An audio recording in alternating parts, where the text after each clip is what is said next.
বিপুল রক্তক্ষয়, শাহাদাত এবং হাজার হাজার তরুণ যুবক বঙ্গুত্ব বরণের এই রক্তাক্ত একটি সফল বিপ্লবের পর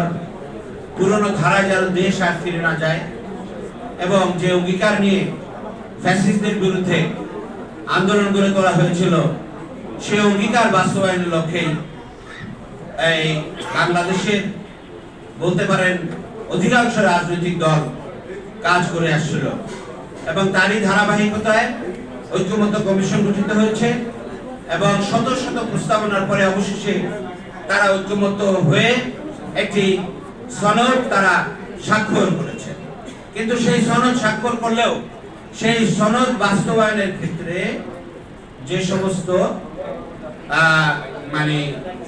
পদক্ষেপগুলো দরকার সেখানে নানা রকম সংশয় সৃষ্টি করার অপচেষ্টা চলেছে, এখনো চলছে।